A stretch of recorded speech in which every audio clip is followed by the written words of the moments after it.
Bismillahirrahmanirrahim. This is the highlight of this video. Inilah cuplikannya. Alhamdulillahirrabbilalamin. Bismillahirrahmanirrahim. Assalamualaikum warahmatullahi wabarakatuh. Jumpa lagi dengan Pak Tony. Alhamdulillah, ini semua adalah atas ridho dan dari kuasa Allah Subhanahu wa Ta'ala. Salat salam, mari kita selalu lantunkan kepada Nabi Agung Muhammad sallallahu alaihi wasallam biqaulina Allahumma sholli ala sayyidina Muhammad wa ala ali sayyidina Muhammad. Baiklah, sebelum saya sampaikan tips untuk membangkitkan semangat hidup anak, saya sampaikan sebuah quote dahulu. Memegang tanah adalah lebih baik daripada melihat fata morgana. Artinya apa? Memperoleh yang sudah dapat dipegang tangan sekalipun kurang baik atau sedikit adalah lebih baik daripada mengharapkan yang lebih baik, lebih lezat atau lebih banyak, tetapi belum tentu dapat dipastikan mendapatkannya. Fata morgana adalah bayangan bagaikan air yang sejuk yang kelihatan di padang pasir kalau dipandang dari kejauhan. Jadi syukuri saja yang sudah ada dan yang sudah pasti. Oke. Sekarang saya sampaikan tips yang ketiga, membangkitkan semangat hidup anak. Ini adalah cerita dari Bapak Sawiji. Beliau memiliki 2 orang anak yang sudah menginjak dewasa begitu, dan biasanya ada masalah-masalah yang kadang-kadang membuat orang tua ini agak perlu berpikir. Ya, inilah namanya hidup. Pak Sawiji memiliki 2 orang anak yang lahir sekitar tahun 88 dan yang satu adalah tahun 98. Jadi jaraknya 2 tahun. Memang secara teori kakaknya ini sudah bisa membimbing adiknya karena jauh jaraknya 10 tahun. Tapi kenyataannya kadang-kadang kakaknya sendiri memiliki masalah, apalagi adiknya yang juga masih di dalam perkembangan jiwanya, jadi perlu bimbingan dari orang tua. Oleh karena itu, bagaimana Pak Sawiji ini mendidik atau kan membangkitkan semangat anak-anaknya ketika dia ditimpa masalah. Inilah yang diungkapkan Pak Sawiji kepada saya. Yang pertama, bahwa Pak Sawiji menyuruh anak yang ada masalah itu untuk mengambil air wudhu, kemudian sholat sunnah. Ya, kemudian yang kedua, Pak Sawiji mengajak anaknya untuk bicara 4 mata. Bisa bertempat di rumah atau kadang-kadang beliau ajak ke rumah makan atau tempat-tempat yang memang aman dan enak atau tidak ada gangguan lingkungan. Ya, kemudian di sana Pak Sawiji menerangkan bahwa tugas manusia ini memang hanya satu, yaitu untuk beribadah. Tetapi ketika manusia mau beribadah, itu ada yang menggoda, namanya jin. Jin kalau jahat itu namanya setan.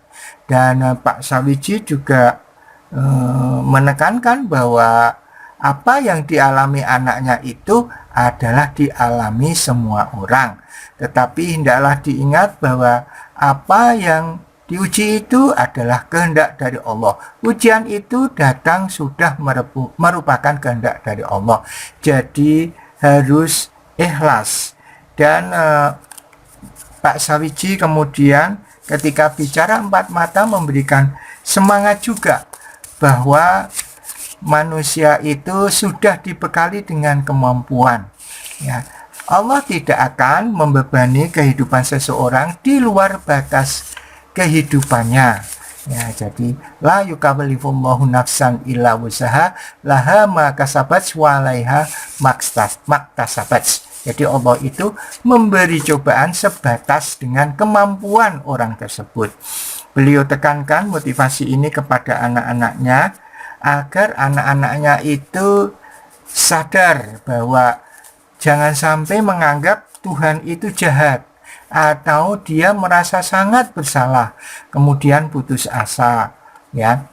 Pak Sawiji kemudian menekankan, curhatlah kepada Allah, kepada orang tua, jangan sampai kepada orang lain. Karena kalau kepada orang lain itu nanti malah disebarkan kemana-mana. Paling bagus kepada Allah dan kepada orang tua. Itu tidak akan disebarkan kemana-mana dan ada solusi. Kemudian Pak Sawiji memberikan doa sederhana kepada anaknya. Pertama kali beliau memberikan kiriman Fatihah, Allahumma khususon ila hadratin. Siapa anaknya? Pak Sawiji, anaknya yang pertama itu namanya Dosi dan yang kedua namanya Adin. Ketika Dosi atau Adin itu mendapatkan masalah, maka dikirimilah Fatihah, Allahumma khususon ila hadratin Nabi Musa sallallahu alaihi wasallam wa ila hadratin, misalkan Adin bin Sawiji, misalkan gitu. A'udzubillahi minasyaitonirrajim. Bismillahirrahmanirrahim. Alhamdulillahirabbil alamin arrahmanirrahim maliki yaumiddin. Iyyaka na'budu wa iyyaka nasta'in ihdinas siratal mustaqim siratal ladzina an'amta 'alaihim ghairil maghdubi 'alaihim waladdallin. Amin. Kemudian Pak Sawiji membacakan doa, Allahumma inni a'udzubika minal hammi wal hazani wa a'udzubika minal azzi wal kasali wa a'udzubika minal jubni wal bukhli wa a'udzubika min ghalabatid dain wa qahrir rijal. Terakhir Pak Sawiji menekankan jangan sampai tinggalkan sholat. Kalau ada masalah, lakukan sholat, kemudian bersabar. Tadi sudah Pak Sawiji praktekkan, anak disuruh sholat dahulu, didoakan, kemudian disuruh bersabar. Mudah-mudahan bermanfaat. Baiklah, jadi video ini saya buat tujuannya adalah saya ingin membunuh lupa. Artinya apa? Ya, saya akan menggunakan sisa waktu yang saya miliki ini setelah saya pensiun untuk kegiatan yang positif, artinya yang berguna bagi masyarakat dan bagi orang lain. Kemudian yang kedua adalah saya ingin meninggalkan jejak digital. Saya dulu jejak digitalnya dengan membuat buku, tapi sekarang ada sosial media.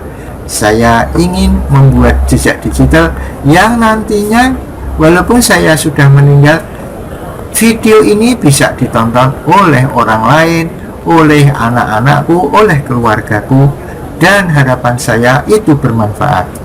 Yang ketiga adalah saya bertujuan meningkatkan keimanan kepada anak cucu saya, yaitu apa?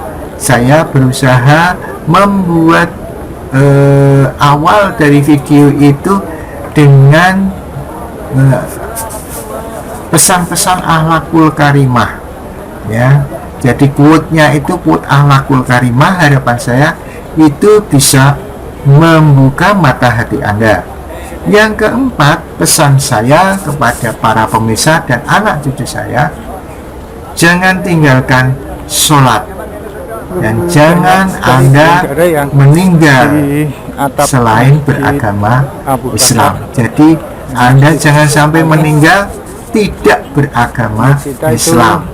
Sebagaimana Allah berfirman, A'udzubillahi minasyaitonirrajim. Bismillahirrahmanirrahim. Ya ayyuhalladzina amanu taqullaha haqqa tuqatih wa la tamutunna illa wa antum muslimun. Wahai orang-orang yang bertakwa, ya ayyuhalladzina amanu, yang beriman, ya ayyuhalladzina amanu taqullah, ya, selalu bertakwalah kepada Allah. Wala tamutunna illa wa antum muslimun, dan janganlah kamu meninggal, ya, selain memeluk agama Islam. Jadi jangan sampai Anda murtad Ya, atau waalaikumsalam. belum memeluk agama Islam. Ya, itu Ya, bisa. sekali lagi, apabila Anda nanti menemui masalah, sholatlah dan bersabarlah. Kemudian disclaimer-nya, mungkin di dalam unggahan saya banyak terdapat kesamaan ide, kesamaan nama, itu adalah kebetulan. Apabila Anda merasa terganggu, saya mohon maaf sebesar-besarnya. Yang kedua, saya bukanlah seorang ahli, saya bukan orang pinter, saya bukan orang kiai, saya bukan orang paranormal, tetapi saya adalah manusia biasa yang bodoh dan masih perlu belajar. Maka kalau banyak kesalahan, maklumilah dan maafkanlah. Kemudian yang ketiga, saya yakin banyak kekurangan di dalam video ini, terutama mungkin thumbnail berbeda dengan judul dan captionnya, kemudian isinya juga berbeda. Saya mohon maaf sebesar-besarnya. Yang keempat, bahwa unggahan ini saya tujukan terutama adalah untuk anak cucu saya, untuk keluarga saya. Tapi manakala Anda yang di luar keluarga saya kemudian tertarik dan mengikuti video ini, saya ucapkan terima kasih dan saya apresiasi. Mudah-mudahan ada manfaatnya. Yang terakhir, bahwa isi konten video ini adalah sifatnya masih subjektif, maka perlu penyempurnaan. Kalau ada yang salah, tinggalkan, jangan dipakai. Kalau ada yang benar, itu datangnya dari Allah, silahkan dipakai. Mudah-mudahan bermanfaat. Baiklah, sekali lagi saya doakan, saya berharap mudah-mudahan ini bermanfaat, dan mudah-mudahan Anda sekeluarga diberikan kesehatan oleh Allah, diberikan bimbingan, diberikan keberkahan. Mudah-mudahan Allah beserta kita dan kita semua bisa meninggal dalam keadaan husnul khotimah, husnul khotimah, husnul khotimah. Subhanakallahumma wa bihamdika asyhadu alla ilaha illa anta astaghfiruka wa atubu ilaik. Assalamualaikum warahmatullahi wabarakatuh. Ala Muhammad. Allahumma sholli ala sayyidina Muhammad.